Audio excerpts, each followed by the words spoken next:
प्रथम महाकारुणिक बुद्ध बोधिसत्व बाबा साहब डॉक्टर आम्बेडकर, वही से सदी के महानायक मानवर साहब काशीराम जी को श्रद्धा के सुमन अर्पित करते हुए मंचासीन परम श्रद्धेय भंते डॉक्टर करुणाशील राहुल जी को सादर वंदना करते हुए उपस्थित भिक्षु संघ को सादर वंदना करते हुए सभी बुद्धिजीवी साथियों को नमो बुद्धाय जय भीम। प्रबुद्ध साथियों, आज आप लोग मानवर साहब काशीराम जी का जन्मोत्सव मना रहे हैं और पूरे भारत में आज का जो दिन है बहुजन समाज में एक महान दिवस के रूप में पूरे भारत में मनाया जा रहा है। जो लोग बहुजन समाज पार्टी से जुड़े हैं वही लोग नहीं, इनके अलावा जो भी लोग इस मूवमेंट से जुड़े हैं वो सभी लोग मानवर साहब काशीराम जी को सच्ची श्रद्धांजलि दे रहे हैं। और बड़ी खुशी की बात आज ये है कि आज 5 श्रामणी साथियों ने आजीवन साहब काशीराम जी की तरह ही आज त्याग के साथ पूरा जीवन इस मोमेंट में लगाने का संकल्प लिया है। आप उन 5 श्रावणी के लिए आप 3 बार साधुवाद करेंगे।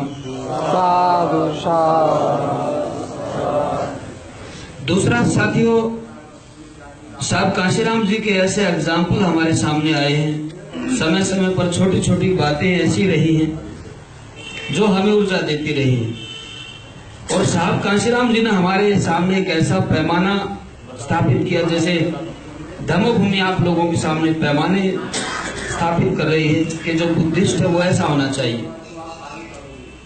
अगर आप लोग बुद्धिस्ट हैं और धर्मभूमि ने जो आप लोगों को सील दिए हैं, जो पैमाना स्थापित किया है, उसी तरीके से हमारे सामने साहब काशीराम जी ने पैमाने दिए हैं। साहब काशीराम जी की जो विचारधारा रही, साहब ने बेशक चीवर ना लिया हो, लेकिन यह चीवरधारी होते हुए भी इस मूवमेंट को इतना मजबूती के साथ आगे बढ़ा है। छोटे छोटे एग्जाम्पल हमारे सामने रहे हैं। एक बार साहब काशीराम जी रेवाड़ी में आए, और जब रेवाड़ी में आए तो जब साहब मंच पे बैठे तो एक आदमी फटे हाल, जिसके कपड़े फटे हुए थे, मैले कपड़े थे, और वो जबरदस्ती मंच पे आने की कोशिश कर रहा था। तो जो कार्यकर्ता है वो उसको मंच पे आने नहीं दे रहे थे। साहब काशीराम जी की उसके ऊपर नजर पड़ी, और नजर पड़ते ही साहब ने कहा भाई इसको मंच पे आने दो। तो जैसे ही वो मंच पे आया, साहब ने पूछा भाई आप लोगों की क्या प्रॉब्लम है, आप कैसे इतना परेशान दिख रहे हैं।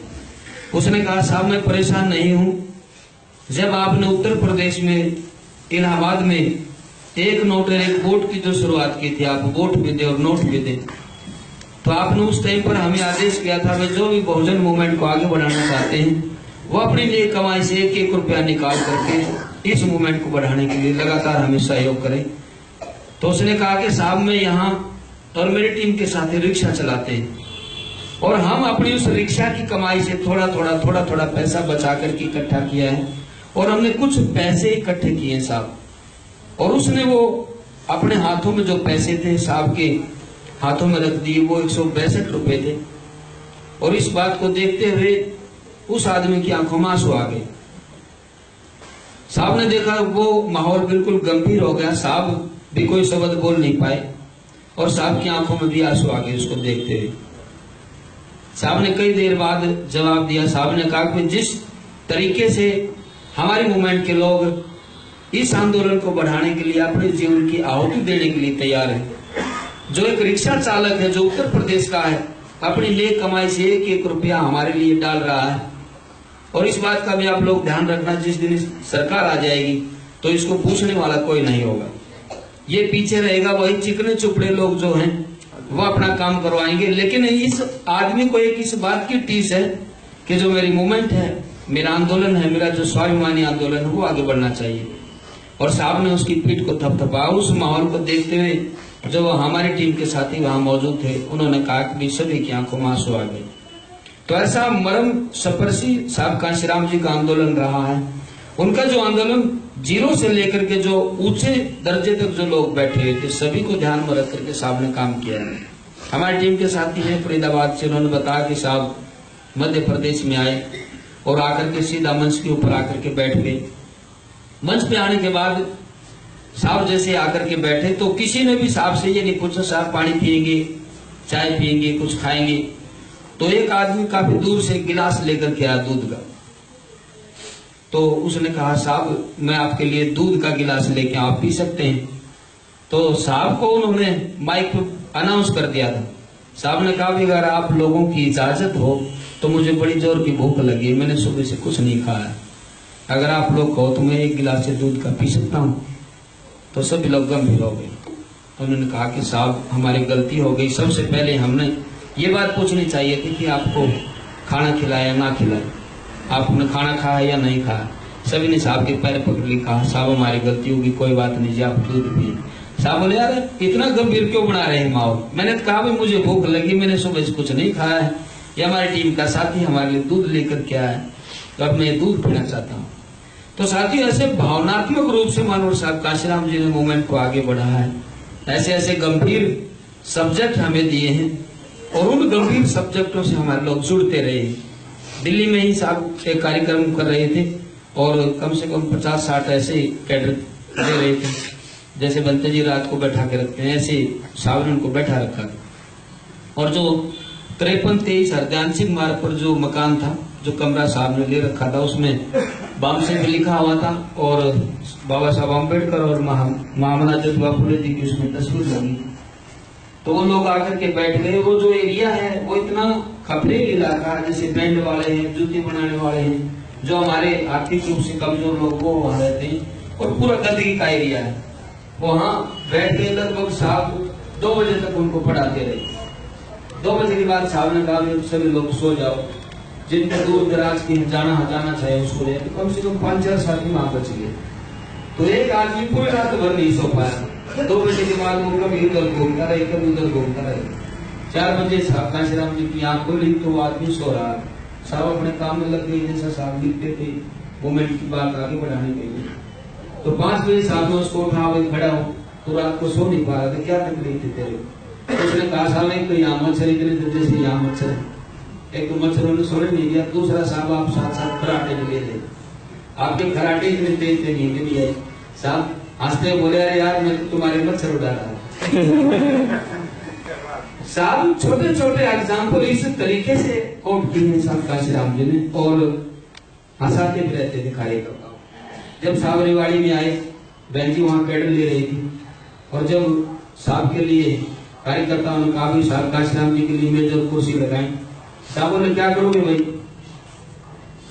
तो उन्होंने कहा जी हम आपको खाना खिलाना चाह रहे हैं साहब, जब तक बहन जी बोल। तो साहब ने कहा भाई आप समय ना खराब करो, इसके लिए हमारे पास टाइम बहुत कम है, जो ये चारपाई लगी हुई है इसी पर बैठ करके खाना खा लूंगा। उन्होंने कहा नहीं साहब मेज तो लगा देते। साहब बोले मेरे घुटने क्या काम आएंगे, किसी भी प्रकार की फॉर्मेलिटी पूरी करने की जरूरत नहीं है। तो साथियों साहब के आगे एक रोटियों की थाली और सब्जी जिसमें कटोरी होती वो ला करके रख दो। साहब खाना खाने लगे। साथी ने बिल्कुल धीरे से कहा कि जो साहब की कटोरी है सब्जी उसमें चम्मच नहीं है, क्यों चम्मच जैसे दे देते हैं। साहब ने गंभीर होते कहा अरे बेवकूफों में चमचों से तो पहले बहुत परेशान तो एक चमचा और ला करके मेरे को दे दें। उसके बाद साहब ने जो खाने की थाली थी एक साइड कर दी और कम से कम 2 घंटे तक साहब ने वही सब्जेक्ट उठा लिया और बहन जी को कहा भैया मेरा सब्जेक्ट मिल गया है और मैं अपने सब्जेक्ट पर बात कर रहा हूँ। और उसी दौरान साहब ने जो बुक आई थी एरा ऑफ जर्जिस के नाम से जो चमचाई के नाम से जो उसमें फिर साहब ने सारी चमचों की वैरायटी बताई। तो परंतु साथी आज का जो दौर रहा है, साहब काशीराम जी ने इस आंदोलन को भली भांति पहचाना और इस आंदोलन को आगे बढ़ाया। बड़ी खुशी की बात है। वो एक अलग बात है, मानो साहब काशीराम जी आज हमारे बीच में नहीं, लेकिन साहब के दौरान जो हमें ऊर्जा दी गई, आज भी आप कोई भी साहब काशीराम जी का सब्जेक्ट उठाते हैं, एक एक बात इतनी ऊर्जा देती है, इतना प्रफुल्लित कर देती है। आप लोग कई बार जिस टाइम परेशान हो, दुखी हो, मूवमेंट जैसे हतोत्साहित आज हमारे लोग हो गए, आप साहब काशीराम जी की कोई भी स्पीच ला करके बैठते हैं, हमें इतनी असीम ऊर्जा मिलती है। साहब की एक स्पीच रही है, उसमें साहब कहते हैं कि भाई जब हमारी उत्तर प्रदेश में सरकार बनती है तो हमने अपने लोगों जो डीएम थे उनको हमने इकट्ठा किया। हमने कहा भी आजकल तुम दूसरों के हुक्म के गुलाम थे और तुम लोग काम नहीं कर पाते थे, और इन दूसरी सरकारों ने हमें जो जमीन दी है वो सिर्फ कागजों में दी है। मैं चाह रहा हूँ कि आप इस जमीन को जमीन पर दे दें, आपको कितना समय चाहिए? तो उन्होंने कहा साहब हमें आप एक महीने का समय दें। साहब ने कहा नहीं, 1 महीना थोड़ा है, मैं चाहता हूँ कि आप लोग 3 महीने का समय दें। तो जब उन्होंने 3 महीने का जो काम था मात्र 15 दिन में हमारे लोगों ने कर दिया, क्योंकि उनको पावर मिल गई। साहब बोले मैं जानता हूँ पहले तुम्हारे ऊपर दूसरे का डंडा चलता है और आज आप लोगों को पूरी ताकत में दे रहा हूँ। उसके बाद साहब ने देखा कि जो IAS जो ऑफिसर थे, बड़े जो अधिकारी थे, वो जो अपर कास्ट के थे, उनको भी साहब ने सीधे लाइन कर दिया। साहब ने कहा भी अपनी आदत सुधारो तुम भी, और तुम भी सही तरीके से काम करो जैसा मैं चाहता हूँ।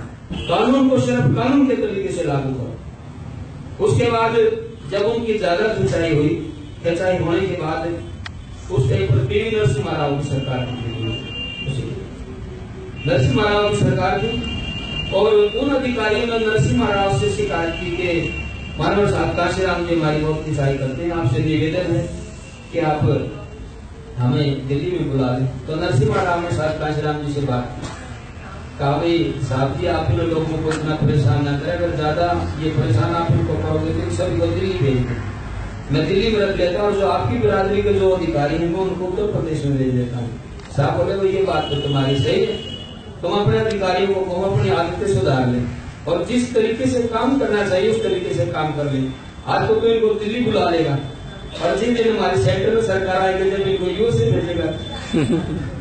तो इस तरीके से साहब के जो हमारे बीच में एग्जाम्पल रहे हैं, और बड़ी खुशी की बात है जब इस सदी के महानायक हमारे बीच से विदा हुए तो हमने खुद साहब काशीराम जी को कंधा दिया है। बंदे जी के साथ हम 8 साथी थे जो सराहनीय थे, और 2 अक्टूबर 2006 को हम सभी ने जीवन लिया था 42 लोगों ने, 42 में से हम 8 बचे थे सराहनीय। और 9 अक्टूबर 2006 को सुबह हमें सूचना मिली कि साहब काशीराम जी हमारे बीच विदा हो गई। तो हमारी पूरी टीम दिल्ली पहुंची और निगमबोध घाट पर साहब काशीराम जी को हमने अपने हाथों से विदाई दी। सुबह से लेकर के कंधा देने से लेकर के अंतिम अग्नि देने तक का जो काम है हमने अपने हाथों से किया। एक तो इस बात का दुख था कि साहब काशीराम जी हमारे बीच से चले गए, लेकिन हमें इस बात का भी हौसला था कि इस सदी के महानायक को हम आज अंतिम विदाई दे रहे हैं। परंतु साथियों हम भी चाह रहे हैं कि मानव साहब काशीराम जी की बदौलत आज आप लोग यहाँ बैठे रहे, आज आप ताल ठोक करके जय भी बोल देते हैं। किसी भी कोने में आप लोग जाओ, वहाँ जैसे आप लोग जय भी बोल देंगे सभी लोग जान जाएंगे मानव साहब काशीराम जी क्या गया। आंध्र प्रदेश में हमारे एक साथी का वहाँ फोन पे बात कर रहा था जय भीम जी, तो कम से कम 8-10 लोगों ने उसको घेर लिया। उन्होंने उससे इंग्लिश में बात की थी, हम भी जय भीम वाले, वरना वहां की तो भाषा जल फूल रंगा तो ऐसी बोलती है, लेकिन जय भीम सभी को समझ में आता है कि ये जय भीम के लोग हैं। तो आज जो जय भीम आप लोग नमो बुद्ध है जो आप लोग बोल रहे हैं, मानव साहब काशीराम जी की बोल रहे हैं। आज मैं सच्चे दिल से मानव साहब काशीराम जी को श्रद्धा सुमन अर्पित करता हूँ। आप सभी को बहुत बहुत सारा, लेकिन गाड़ी चलूंगा।